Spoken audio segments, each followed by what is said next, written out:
Je vais vous transmettre rapidement les nouvelles de la guerre au Moyen-Orient.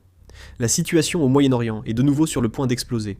Le ministre de la Défense, Israel Katz, a annoncé qu'Israël avait déjà achevé les préparatifs pour reprendre la guerre contre l'Iran, suivi d'autres déclarations importantes.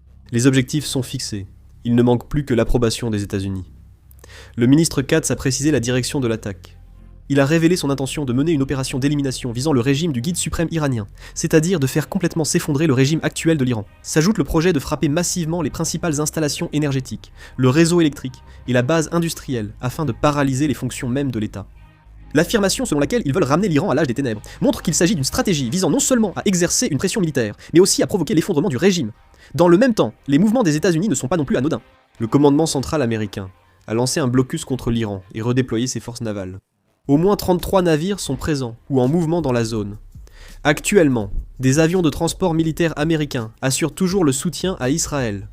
Cela vise à réapprovisionner en munitions et missiles d'interception. Le groupe aéronaval du porte-avions George Herbert Walker Bush se rend aussi rapidement au Moyen-Orient.